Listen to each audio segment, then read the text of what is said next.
Bonjour, pour ce quatrième cours de culture scientifique, nous allons aborder la troisième partie, une histoire de la révolution scientifique au XVIIe siècle, l'irruption de la méthode scientifique Galilée.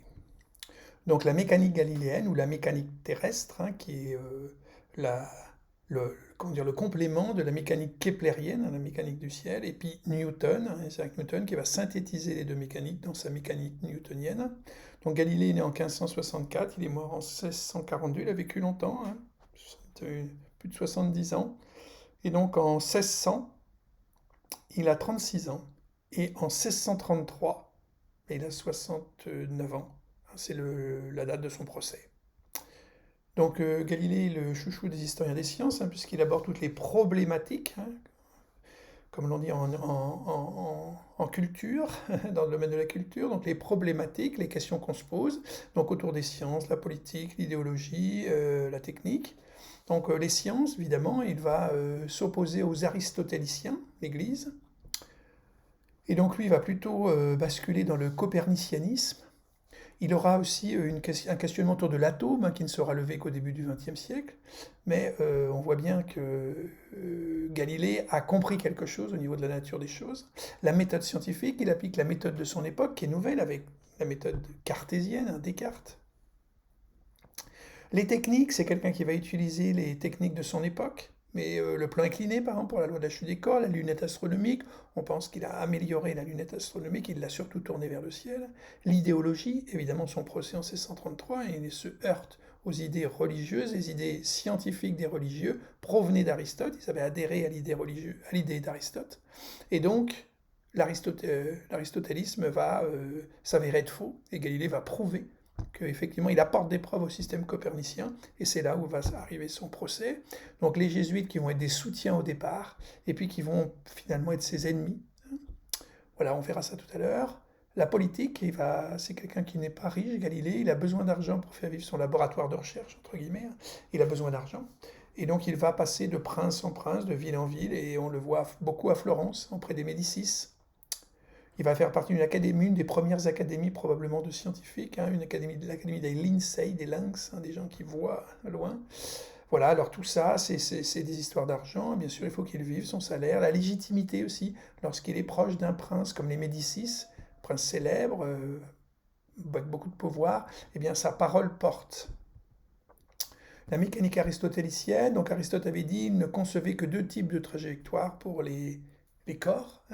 Par exemple, un boulet de canon, pour lui, ça ne pouvait être que des trajectoires rectilignes. Il n'arrivait pas à comprendre comment ça pouvait être parabolique, ce que va nous dire Galilée. Et donc, voilà les peintres qui suivaient les dogmes de l'époque. Donc, la religion avait adhéré à l'aristotélisme. Donc, on voit des lignes droites. Donc, c'est très étonnant, alors qu'on voit bien que si on jette un caillou, il suit une trajectoire parabolique. Petit à petit, les peintres vont s'écarter de ce dogmatisme de ces idées. Et donc ils vont arrondir les angles, comme on dit, on voit arriver la trajectoire parabolique et elle apparaît dans un tableau avant les travaux de Galilée. Alors la vie de Galilée, il va naître à Pise, sa famille déménage à Florence, il fait des études de médecine à Pise, il quitte Pise sans diplôme, il ne termine pas ses études, il revient à Florence, comme Kepler, il obtient un poste de prof de mathématiques à l'université de Pise. En 92, il sort un traité dans lequel il est aristotélicien, il n'est pas copernicien. On voit ça, ça bascule à la fin des années 90, autour de 1600. Il bascule dans l'idée copernicienne. La théorie de la chute des corps, la trajectoire parabolique, c'est probablement cette époque, autour de 1600. On a pu dater des écrits avec son encre. Obtient la chaire de mathématiques à l'université de Padoue, dépend du gouvernement de la République de Venise. Venise est une république libérale, tolérante, et donc il n'est pas embêté lorsqu'il travaille à Padoue pour la République de Venise. Lorsqu'il va revenir à Florence, là il va être embêté. Donc en 97, Galilée, il avait 33 ans à l'époque. Il déclare à Kepler, Johann Kepler, qui vit dans un État allemand, protestant. Lui, il vit auprès du Vatican, de Rome, il est en Italie, donc c'est plus compliqué pour lui. Depuis de longues années, j'ai adopté la théorie de Copernic, il le dit. J'ai mis par écrit de nombreuses réfutations d'arguments contraires. Toutefois, je n'ai pas osé les publier, effrayé par le sort de Copernic, notre maître. Bon, il a été un peu. Mais en fait, Copernic publie son livre l'année de sa mort, en 1543. Bon. Bien qu'il se soit acquis auprès de quelques-uns une renommée immortelle, il paraît pourtant ridicule et absurde aux yeux d'une infinité de gens, tant est grand le nombre de sots. Donc là, C'est un peu dur, hein, il critique le monde religieux. J'aurais le courage d'exposer ma pensée s'il y avait un grand nombre d'hommes comme toi, Kepler. Kepler affirme son copernicianisme. Mais comme il n'existe pas, je m'abstiendrai. Donc c'est terrible, hein. La loi de la chute des corps, donc on l'a rencontré avec l'histoire des mathématiques, donc on voit un écrit à gauche qui va être publié dans les discours, je crois, sur deux sciences nouvelles, et qui va être publié en 1638. Voilà, c'est ça, en 1638, bien après son procès. Alors qu'au cours de son procès, il dit « je n'écrirai plus, je ne travaillerai plus ». Donc on voit un travail sur sa gauche de sa main, à droite un travail d'historien des sciences, cette fameuse loi qui relie la distance parcourue lors de la chute d'un corps x en mètres à la durée t en secondes, et il y a un coefficient, un demi de g, hein. G c'est l'accélération de la pesanteur, à 9,80 mètres par seconde au carré. Et c'est t au carré, et il n'y a pas la masse surtout. Tiens, la distance parcourue ne dépendrait pas de la masse, c'est la grande question. Et c'est ça, c'est l'arrivée de Galilée, l'irruption travail de Galilée. Il dit, si un mobile partant du repos tombe avec un mouvement uniformément accéléré, les espaces parcourus en des temps quelconques par ce même mobile sont entre eux en raison double des temps, c'est-à-dire des carrés de ces mêmes temps. Alors, voilà l'écrit. Donc le théorème 2, proposition 2, si un mobile partant du repos tombe avec un mouvement uniformément, les espaces parcourus en des temps quelconques sont entre eux en raison double des temps, c'est-à-dire comme les carrés de ces mêmes temps. Donc on voit tout son raisonnement ici, c'est rare qu'on voit le raisonnement des scientifiques qui trouvent une loi. Donc on voit ici le résumé, d'après la proposition, les espaces HM sur espace HL sont liés, donc là, à la durée au carré. Il a éliminé par ce rapport la constante, un demi de G, qu'il ne connaissait pas bien sûr, et il se rend compte que c'est donc la durée au carré. Donc on voit l'espace HL, l'espace HM, il mesure, alors avec les instruments de son époque, probablement son pouls. Donc premier exemple, un coureur qui court à la vitesse de 6 mètres par seconde. Donc là on a mis ici la vitesse, et on voit les 6 côtés qui représentent 6 mètres par seconde. Donc c'est l'interprétation géométrique du mouvement uniforme, on dit que la vitesse va être constante sur toute la course du coureur. On voit qu'ici on a mis le temps, en secondes, donc 100 secondes, 200 secondes. Donc, quand il court à 6 mètres par seconde, s'il court pendant 100 secondes, il va parcourir cette distance qui est représentée par la surface des petits rectangles, c'est 600 mètres. S'il court pendant 200 secondes, eh bien, il courra 1200 mètres, etc. Donc, la vitesse est constante au cours de sa chute. Mais là, maintenant, on va considérer ce qui se passe dans l'atmosphère uniformément accéléré. Ça veut dire qu'ici, la vitesse, elle va augmenter. On voit cette droite là qui représente la vitesse qui augmente. En une seconde, puisque c'est l'échelle ici, eh bien, le corps a pris 10 mètres par seconde en vitesse. Au bout de 2 secondes, il aura 20 mètres par seconde, puis etc. Et on voit que la distance parcourue, c'est dessous cette droite, c'est ce triangle. Donc c'est 10 mètres divisé par 2, c'est 5 mètres. Si vous tombez pendant 2 secondes, là, ici, il arrivait 20 mètres par seconde. 20 fois 2, ça fait 40. Vous divisez par 2, ça fait 20 mètres. Voilà. Donc, on va prendre cet exemple. On va réunir en 1 seconde 5 mètres, en 2 secondes 20 mètres, 3 mètres 45. On va définir ce que c'est qu'x0, x1, x2, t0, t1, t2. On va faire des rapports de grandeur. Delta x1, c'est x1 moins x0, c'est 5 mètres. Delta t2, delta t1, c'est des rapports de durée. Puis, je vais diviser ces deux rapports delta x2 sur delta x1. Et bien, c'est égal à 20 sur 5, c'est 4. Si je fais la même chose avec les durées, je trouve 2. Tiens, je me dis, et s'il y avait une multiplication par 2 des durées pour donner les distances? Je refais un exemple. Je prends delta x3, qui est de 45 mètres, pendant une durée de 3 secondes. 45 divisé par 5, ça fait 9. Et le rapport des durées, c'est 3. Ah ben non, je ne peux pas multiplier par 2. Par contre, je peux le mettre au cube, au carré, excusez-moi. Je peux mettre 3 au carré, ce qui fait 9. Et oui, et c'est là qu'apparaît sa loi. Donc c'est par des rapports de grandeur et une expérimentation qu'il a trouvé cette loi. Puis bien sûr, il concède bien sûr la trajectoire parabolique. Donc dans son livre, il dit un projectile qu'entraîne un mouvement composé d'un mouvement horizontal uniforme et d'un mouvement naturellement accéléré vers le bas, décrit au cours de son déplacement une trajectoire semi-parabolique. 1609, c'est un moment important de sa vie. Il va tourner la lunette astronomique qu'il a rencontrée sur un marché, qu'il a acheté. C'est pas lui qui a inventé, comme il l'a dit dans une préface d'un livre que l'on verra, je pense. Il n'a pas inventé la lunette astronomique. Et par contre, il l'a tournée vers le ciel. Et qu'est-ce qu'il va observer? Des preuves que tout ne tourne pas autour de la Terre, comme l'affirme Aristote et donc l'Église. Observation des satellites de Jupiter. Et oui, il y a quelque chose qui tourne autour de Jupiter et pas autour de la Terre. Donc lors de cet extrait de film, on voit ce film Galilée ou l'amour de Dieu, qui est un très beau film. On voit Claude Rich jouer Galilée, Jean-Pierre Mariel, le futur pape Urbain 3 ou 8, je ne sais plus. Le cardinal Bellarmine, qui est un haut personnage du Vatican. Donc là, ce sont des cardinaux. Ils sont jésuites. Et ce sont des gens très curieux, et ils disent à Galilée, c'est formidable ce que tu as trouvé, ces satellites de Jupiter, il faut que tu écrives quelque chose, il faut que tu nous fasses part de tout ça. Mais Galilée leur dit, oh là là, je me méfie un peu. Il lui dit, mais non, vas-y, n'aie pas peur, nous sommes là. Donc il va publier, on pense aussi que c'est une des premières fois où le scientifique prend conscience qu'il faut qu'il publie, sinon quelqu'un d'autre va publier à sa place. Aujourd'hui, c'est ce qu'on appelle la course à la publication. Donc là, on est en 1610. Donc le Messager des étoiles, on dit que c'est peut-être un des plus grands livres. Donc le frontispice, la première page, donc il dit le Messager céleste révélant des spectacles grandioses, absolument admirables et proposant à chacun, mais surtout aux gens savants, aux philosophes et aux astronomes, de contempler ce que Galileo Galilei, gentilhomme de Florence, puis à Florence, pour les Médicis, il travaille, prof de maths à l'université de Padoue, a observé moyen d'une lunette qu'il venait d'inventer, une lunette qu'il venait d'inventer, pas du tout. On pense qu'elle existait avant. Et on a des preuves. Et donc Galilée a probablement amélioré la lunette. Il était probablement quelqu'un qui savait polir le verre. Il faisait ses lentilles comme Spinoza, à Amsterdam, ce jeune philosophe. Sur la face de la Lune, donc qu'est-ce qu'il a observé avec sa lunette Sur la face de la Lune, les innombrables. Alors il a observé la face de la Lune, les innombrables étoiles fixes. Quand tu prends une lunette, tu vois plus d'étoiles dans le ciel qu'à l'œil nu. La Voie lactée, cette espèce de... C'est notre galaxie aujourd'hui, on dit, mais bien sûr, à l'époque, on ne savait pas trop ce que c'était.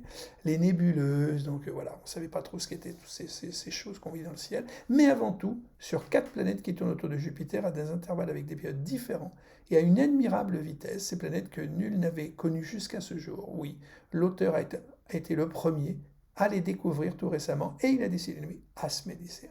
Il flatte le prince pour lequel il travaille, il vit à Florence, pour les Médicis, c'est eux qui payent ses travaux. Eh bien, il leur donne le nom d'astromédicéen.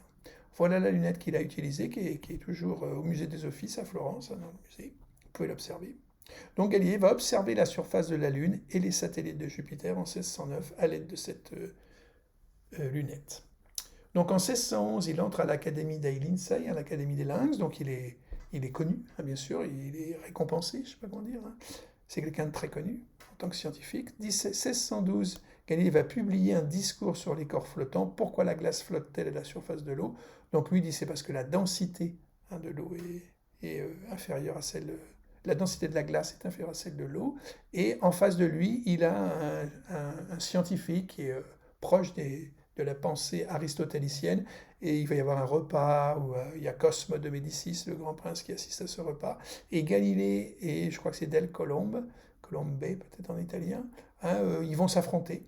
Et Galilée va ridiculiser Del Colombe, il va lui prouver que non, c'est pas parce que la glace s'étend à la surface de l'eau qu'elle flotte, il fabrique une boule de glace et elle flotte, donc c'est pas la surface, c'est la densité. Donc il était très fort à ce jeu-là pour se moquer un peu de c'est les autres scientifiques qui ne pensaient pas comme lui. 1613, Galilée affirme la corruptibilité des cieux. Dans Histoire et démonstration à propos des taches solaires, le ciel n'est pas immuable. Oui, il commence à affirmer des choses qui vont vraiment à l'encontre de la théorie aristotélicienne. 1614, il y a un dominicain, Cassini, qui fait un sermon contre la théorie de Copernic. En 1615, Galilée envoie une lettre à la grande-duchesse Christine, la mère de Cosme II de Médicis, le prince pour lequel il travaille. Donc voilà, dans cette lettre, il dit qu'il y a une controverse autour de, bien sûr, les œuvres de Copernic. Donc le cardinal Bellarmé intervient. Celui-ci ne pense pas que la théorie commune doive être condamnée, mais il souhaite que Galilée tempère ses positions, précise que la théorie doctrine commune ne parle que selon les apparences, c'est pas la réalité, c'est une hypothèse. Il faut ou la prendre ou l'abandonner tout entière. Donc voilà, c'est ça qui est dur. Comment on fait? Et c'est durant ces années que Galilée rédige la lettre à la grande-duchesse Christine Laurel. Les 2 lettres qu'il adresse à ce scientifique lui permettent d'en suivre l'élaboration. Dans la lettre à Dini, citée plus haut du 16 mai, Galilée écrit « Sur ces questions, les problèmes de l'interprétation de l'écriture posée par la doctrine de Copernic, la Bible, j'ai élaboré un exposé développé. Ne l'ayant pas encore mis au net, je ne suis pas en mesure de vous en envoyer une copie, mais je le ferai sans tarder. » Et dans sa seconde lettre à ce savant, Galilée déclare qu'il s'est attaché à exposer ces questions dans un écrit. Il le lui aurait déjà envoyé s'il n'avait pas eu des ennuis de santé, mais il a fait une lettre du 16 mai de Dini à Galilée montre que cette date, Dini n'avait pas encore reçu la lettre promise, le texte promis. Aucun autre document ne permet de préciser à quel moment exact cette rédaction fut achevée. En tout cas, elle était certainement avant le 5 mars 1616, date du décret du Saint-Office condamnant le livre de Copernic, puisque dans son texte, Galilée parle de ce livre comme étant seulement menacé d'être condamné. Donc ça y est, le livre est mis à l'index, on n'a plus le droit de le lire. Donc Galilée en 1616 est invité à Rome par le cardinal Bellarmine, haut personnage du Vatican, et la décision du décret de mise à l'index de l'utilisation de la théorie copernique est prise. On n'a plus le droit de travailler sur ce livre. Donc dans cette rencontre, on voit Bellarmine arriver avec un document dans la main. C'est un sauf-conduit pour Galilée. Il sait qu'il a des ennuis, mais il dit à Galilée d'être très prudent, très prudent. Il ne faut pas ni affirmer qu'elle est vraie, ni affirmer qu'elle est fausse, cette théorie de Copernic. Donc Galilée ne comprend pas ce qu'il dit. Et lui dit, mais c'est des subtilités du jésuite. Donc ils savent jouer avec les mots. 1623, il publie un grand livre qui s'appelle L'Essayeur, dans lequel il y a, après les satellites de Jupiter, les phases de Vénus qui sont une nouvelle preuve du système héliocentrique. Dans le système géocentrique, si la Terre est au centre et on a Mercure, Vénus, etc., Mars, et le Soleil est là, le Soleil éclairant Vénus par là, donc on ne peut pas voir, vu de la Terre, des phases comme on voit des phases sur la Lune. Ça, c'est le dessin de Galilée qu'il a observé, les phases de Vénus, et que lorsque le Soleil est au centre, vu les vitesses de rotation différentes de Vénus et de la Terre, Vénus étant entre le Soleil et la Terre, Mercure étant la planète la plus proche, après c'est Vénus, Terre, Mars, et bien vu de la Terre, on peut penser, selon les vitesses de rotation différentes, que l'on verra des phases, ce qu'il a observé. Donc, de nouveau, un coup pour le système aristotélicien. Il y a un historien italien, Pietro Rodondi, qui va sortir un livre à la fin du XXe, où il nous explique au cours de son procès, il aurait été protégé par Urbain VIII, c'est Urbain VIII, le cardinal Barberini qu'on a vu tout à l'heure, de l'accusation d'atomisme, on en a parlé un petit peu au niveau de sa pensée autour des atomes, et que là c'était passé de la peine de mort, ça remettrait en cause la transsubstantiation du corps du Christ dans l'hostie, donc là c'était vraiment une hérésie. 1624, il demande un entretien avec le pape Urbain VIII à Rome. Galilée lui demande au pape de réviser le décret de 1616 qui met à l'index le livre de Copernic. Le pape l'autorise à écrire sur les deux conceptions du monde, Ptolémée, Aristote et Copernic, sans présenter de conclusion catégorique. Et il va effectivement donc rencontrer ce pape. Alors là, il y a un bel extrait de film autour de la notion de vérité et de réalité. Donc le pape dit que l'Église parle de réalité, et alors que Galilée lui pense qu'il parle plutôt de vérité, donc il y a une espèce de dialogue de sourds. Il dit que c'est pas la même chose, le pape, donc Galilée pense lui que non, il n'y a qu'une réalité et qu'on peut la décrire. Donc là, le pape va lui demander d'écrire un livre, ce fameux livre sur les deux systèmes, sans se prononcer, ce qu'il ne va pas faire. Il va écrire effectivement un livre, et le pape lui demande de lui envoyer pour qu'il soit publié, il ne va pas le faire. Donc ce livre s'appelle Dialogue sur les deux plus grands systèmes du monde, dans lequel il va décrire les deux systèmes, mais on voit donc tout de suite dans l'introduction que Galilée se moque du monde. Si on lit un petit peu, là, les années passées, on a publié à Rome un édit salutaire, c'est la mise à l'index du livre, qui, pour faire face au dangereux scandale de l'époque actuelle, la pensée copernicienne, imposait opportunément silence à l'opinion copernicienne, pythagoricienne, de la mobilité de la Terre. Voilà, donc, etc. Donc, il dit, oh oui, c'est quand même incroyable, mais en fait, il est copernicien, quoi. C'est à cette fin que j'ai pris dans la discussion le parti de Copernic, donc dans son livre, il prend le parti de Copernic, cheminant en une pure hypothèse mathématique, donc il ne va pas trop loin, il ne va pas jusqu'à dire que c'est la réalité, il dit que c'est une hypothèse, cherchant par les voies les biens à la présenter comme supérieure à l'hypothèse de l'immobilité de la Terre, donc Aristote, quand on prend cette dernière, non pas absolument, mais telle qu'elle est défendue par certains, donc le monde religieux.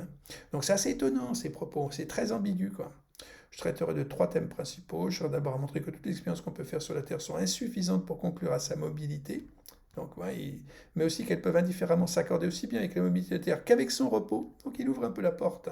Et j'espère second révéler bien des observations qui furent ignorées dans l'Antiquité. En second lieu, j'examinerai les phénomènes célestes, donc il vient vers le ciel. Alors là, phase de Vénus, satellite de Jupiter, donc c'est quand même un peu compliqué. J'ai pensé aussi qu'il serait bon de présenter ces idées sous la forme d'un dialogue. Donc les personnages Giovan Francesco Sagredo, de très illustre naissance et d'esprit très pénétrant. Et là aussi, le seigneur Filippo Salviati, dont les moindres titres de gloire étaient l'éclat de son sang et la magnificence de ses richesses. C'est un homme d'une intelligence élevée qui se délectait avec le plus d'avidité d'exquises spéculations. Avec ces deux hommes, j'ai eu l'occasion de discuter de ces matières en présence d'un philosophe péripatéticien, aristotélicien, chez qui le principal obstacle à l'intelligence de la vérité était précisément la renommée que lui avaient acquise ses interprétations d'Aristote. À présent, La mort cruelle a privé Venise et Florence de ces deux grandes lumières au plus beau de leurs années. J'ai résolu de prolonger leur vie et de leur renommée dans la faible mesure de mes forces.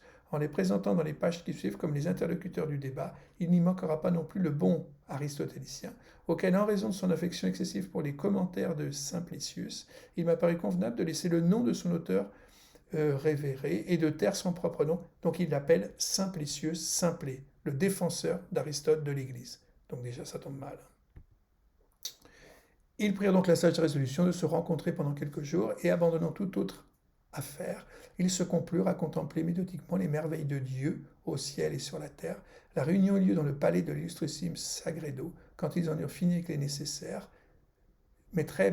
Mais brève politesse, le signor Salviati commença en ces termes. Donc voilà, ça va être un dialogue entre trois personnages, mais le livre penche trop en faveur de la théorie copernique. Donc en 1633, l'Église va estimer vraiment que c'est trop. C'est pas possible. Galilée n'avait pas envoyé le livre au pape pour l'autorisation du pape pour le publier, il l'a publié sans autorisation. Il a justifié que c'était l'hiver, il y avait de la neige, c'était compliqué de se déplacer. Donc tous les articles qu'en 1633, voilà, tout ce qui est dans ce livre penche vers la théorie copernicienne, donc il est traduit en procès devant l'Inquisition. Alors, ne pensez pas que Galilée va mourir au cours de son procès ou après son procès. Non, il n'a pas été tué. Il va être contraint de se rétracter, abjurer, on dit. Galilée est assigné à vie à résidence, il n'a plus le droit de travailler, il est dans une résidence à côté de Rome, à Arcetri. Donc là, on va présenter le tribunal. Donc il y a deux jésuites, un dominicain. Le président, c'est un jésuite très cultivé. Il y a le scientifique à côté qui est dominicain, qui est jésuite. Et le dominicain à côté qui est très agressif. Le système de Copernic, ils lui disent qu'il est là parce qu'il a promu le système de Copernic dans ce livre. Donc ils ne comprennent pas. Alors lui dit quoi? Qu'est-ce qu'il y a? J'ai mis les deux hypothèses au même niveau. Ils lui disent non, c'est pas ce que l'on pense. Donc là, il va répondre à ces juges qui disent mais c'est ridicule de penser que la Terre tourne sur elle-même autour du Soleil. Et Galilée leur prouve par une petite expérience. Il prend un boulet de canon qui représente la Terre, une lampe qu'il tient qui est allumée avec une petite à l'intérieur une lumière, une bougie. Et cette lampe, il la tient fixe, il prend la Terre et il la fait tourner sur elle-même le jour et la nuit. Et à ce moment-là, il peut inverser les deux, il prend la Terre, il la rend fixe, il prend le Soleil qui tourne autour de la Terre jour et nuit, sur une année, sur un jour. Donc, les deux hypothèses sont acceptables. Donc, ces juges sont troublés. Après, une argumentation en faveur de la rotation du Soleil autour de la Terre ou le contraire, oui, Galilée s'embrouille, il n'a pas d'argument pour justifier que la Terre tourne autour du Soleil, il faudra attendre la parallaxe au 19e. Le principe d'inertie, donc dans le livre Un dialogue sur les plus grands systèmes du monde, Galilée va nous préciser ce que c'est que la relativité galiléenne, qui sera le premier principe, les trois lois de Newton, et qui sera dans la relativité restreinte d'Einstein, publié en 1905, son premier principe. Le deuxième principe étant la constance de la vitesse de la lumière. Donc c'est impressionnant le travail de Galilée. Donc il nous explique, enfermez-vous avec un ami dans la plus grande cabine sous le pont d'un grand navire, et prenez avec vous des mouches, des papillons et d'autres petites bêtes qui volent. Munissez-vous aussi d'un grand récipient rempli d'eau avec des petits poissons. Accrochez aussi un petit seau dont l'eau coule goutte à goutte dans un autre vase à petite ouverture placée en dessous. Quand le navire est immobile, observez soigneusement comment les petites bêtes qui volent vont à la même vitesse dans toutes les directions de la cabine. On voit les poissons nager indifféremment de tous les côtés. Les gouttes qui tombent entrent toutes dans le vase placé dessous. Si vous lancez quelque chose à votre ami, vous n'avez pas besoin de jeter plus fort dans une direction que dans une autre lorsque les distances sont égales. Si vous sautez à pieds joints, comme on dit, vous franchirez des espaces égaux dans toutes les directions. Quand vous aurez soigneusement observé cela, bien qu'il ne fasse aucun doute que les choses doivent se passer ainsi, quand le navire est immobile.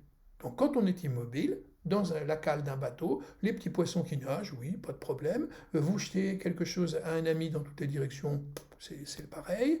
Une goutte qui tombe dans un bocal, voilà, tout correspond à ce qu'on attend. Voilà. Quand vous aurez su observer tout cela, eh bien vous passez à autre chose. Faites aller le navire à la vitesse que vous voulez. Pourvu que le mouvement soit uniforme, vitesse constante, sans balancement dans un sens ou l'autre, vous ne remarquerez pas le moindre changement dans tous les effets qu'on vient d'indiquer. Oui, quand votre train roule à 300 à l'heure, tout droit, sans prendre un virage, sans accélérer, sans freiner, eh bien vous ne vous rendez compte de rien. Vous fermez les rideaux, vous ne savez plus si vous êtes en mouvement, aucune expérience de la physique ne peut vous permettre de savoir si vous êtes en mouvement ou au repos. C'est le principe d'inertie. tout droit à vitesse constante. Donc aucun ne vous permettra de vous rendre compte si le navire est en marche ou immobile. En sautant, vous franchirez sur le plancher les mêmes distances qu'auparavant, et ce n'est pas parce que le navire ira très vite que vous ferez de plus grands sauts vers la poupe ou vers la proue. Pourtant, pendant le temps où vous êtes en l'air, le plancher en dessous de vous court dans la direction opposée à votre saut. C'est une réflexion aristotélicienne. Si vous lancez quelque chose à votre ami, vous n'aurez pas besoin de plus de force pour qu'il le reçoive, qu'il se trouve du côté de la proue ou de la poupe, et vous à l'opposé. Les gouttelettes tomberont comme auparavant dans le vase du dessous sans tomber du côté de la poupe, et pourtant, pendant que la gouttelette est en l'air, le navire avance de plusieurs palmes. Les poissons dans leur eau ne se fatigueront pas plus pour nager vers l'avant que vers l'arrière de leur récipient. C'est avec la même facilité qu'ils iront vers la nourriture que vous aurez disposée où vous voudrez au bord du récipient. Enfin, les papillons et les mouches continueront à voler indifféremment dans toutes les directions. Jamais vous ne les verrez se réfugier vers la paroi du côté de la poupe, comme s'ils étaient fatigués de suivre la course rapide du navire, dont ils auront été longtemps séparés. Puisqu'ils restent en l'air, brûlez un grain d'encens, il se fera un peu de fumée que vous verrez monter vers le haut, et y demeurer tel un petit nuage, sans qu'elle aille d'un côté plutôt que d'un autre. Si tous ces effets ne se correspondent, cela vient de ce que le mouvement du navire est commun à tout ce qu'il contient aussi bien qu'à l'air. C'est pourquoi je vous ai dit que je vous ai dit de vous mettre sous le pont. Donc voilà, donc dans ce petit film, on voit l'explication. Ces juges sont complètement désarçonnés par son explication. Il leur dit, faites l'expérience de votre carrosse. Et oui, c'est terrible. Donc Galilée on l'accuse de détruire Aristote, et Galilée leur explique que non, il respecte Aristote, mais il a prouvé qu'Aristote avait tort. La loi de la chute des corps, donc là, c'est la célèbre expérience où il prend ses juges et lui disent, mais les corps ne tombent pas tous à la même vitesse. La masse est importante. Si vous prenez un corps lourd, un encrier, si vous prenez une feuille de papier, eh bien, évidemment que l'encrier va tomber plus rapidement au sol. Et Galilée leur dit, mais bien sûr, il prend un encrier, il prend une feuille de papier, il lâche les deux, l'encrier tombe plus rapidement au sol. Donc ces juges lui disent, ben, vous voyez bien. Et là, Galilée dit, attendez, il froisse la feuille de papier. Donc il se débarrasse du frottement dans l'air. Et il lâche les deux en même temps, et ils tombent tous les deux au sol en même temps. Et là, ces juges sont complètement décontenancés. Oui, cette expérience a été refaite sur la Lune par les astronautes américains, qui a un marteau, une plume, c'est très célèbre, et l'astronaute va s'écrier, Galilée, tu avais raison. Donc ces juges sont complètement décontenancés. Galilée leur apporte la preuve de ce qu'il dit. Voilà, donc il explique, je laisse tomber. La rencontre avec le pape, c'est un extrait du film que j'ai jamais lu dans une biographie de Galilée, mais elle est très belle. Donc on voit le pape qui lui dit, moi j'ai en charge l'Église, j'ai le pouvoir. Je suis soumis à des contraintes. Donc écoute Galilée, qu'est-ce que tu penses qui est le plus important? Que la Terre tourne autour du Soleil ou l'inverse? Ou ce qui te sauver ta vie, quoi. Et Galilée réfléchit et lui dit, ouais. Et là, il comprend, sa vie est importante. Il n'a pas écrit encore le livre dans lequel il nous décrit sa mécanique. Donc il va le faire par la suite. Donc il comprend qu'il va sauver sa vie en mentant, en abjurant, on dirait, en disant que ce qu'il dit est faux.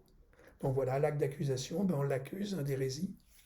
Et donc il va subir une peine. Donc là, l'abjuration, donc il est obligé de dire ce que j'ai dit est des bêtises, alors qu'aujourd'hui on appelle la mécanique galiléenne, cette mécanique. Et il va être soumis à donc réciter des chants religieux, des textes religieux régulièrement, ne pas sortir de chez lui, ne pas travailler. Donc il est âgé, il a une 60aine d'années, à l'époque c'est très âgé. Donc voilà, sa peine. On voit le discours du pape Jean-Paul II qui va vouloir un peu comprendre ce qui s'est passé tout en reconnaissant à moitié les torts de l'Église. Donc c'est assez compliqué les rapports de l'Église avec les sciences à partir de ce procès de Galilée. Donc on comprendra qu'il vaut peut-être mieux séparer les deux. Et on peut être croyant tout en faisant des sciences, mais il ne vaut mieux pas mélanger les deux. Donc en 1638, ce fameux livre sort dans lequel c'est sa mécanique. Il va être publié en Hollande aux éditions Elsevier, pas en Italie, il est interdit de publication. Et en 1642, il meurt et c'est l'année de naissance de Newton. Je vous remercie. Au revoir.